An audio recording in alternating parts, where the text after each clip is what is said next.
迎收睇夜間新聞，我係陳婉容。先睇下今晚嘅新聞重點。人大常委會法工委副主任各位，署理行政長官林鄭月娥話，政改方案全面合憲同合法，冇任何修改空間。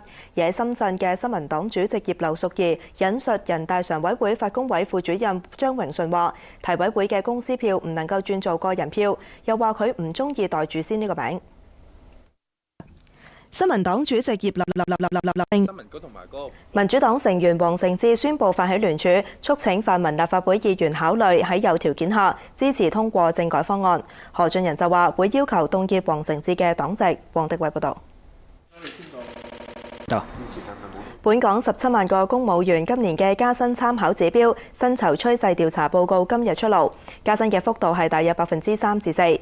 雖然連續第6年有人工加，但有公務員團體就話失望，批評加幅追唔上通脹，認為應該調高至8%。梁素婷報導。調查結果反映咗，記者梁素婷報導。國泰空中服務員工會即日起1連3日喺機場馬拉松式靜坐，抗議公司削減外站津貼。工會話，如果資方冇辦法喺限期前回覆，唔排除8月罷工。梁素婷報導。立法會人力事務委員會討論將今年9月3號定為公眾假期，會上有議員歡迎安排。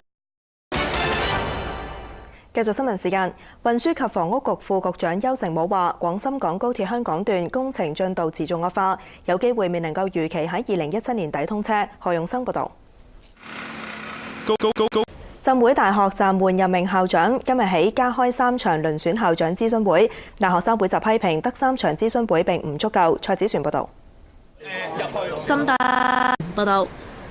長洲1年1度嘅盛會太平清醮同搶包山比賽下個禮拜1舉行，為咗方便市民，運輸署當日會有特別交通安排。張嘉怡講下。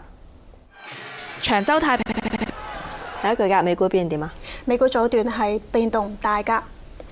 美國最新房屋數據好過預期，為當地經濟重拾動力帶嚟希望。但歐洲央行暗示未來2個月將會加快買債計劃，美股早段係窄幅上落。到陳婉容啊，聽日點啊？聽日都係橫風橫雨啊！天文台就預測聽日有狂。新聞報道完，晚安。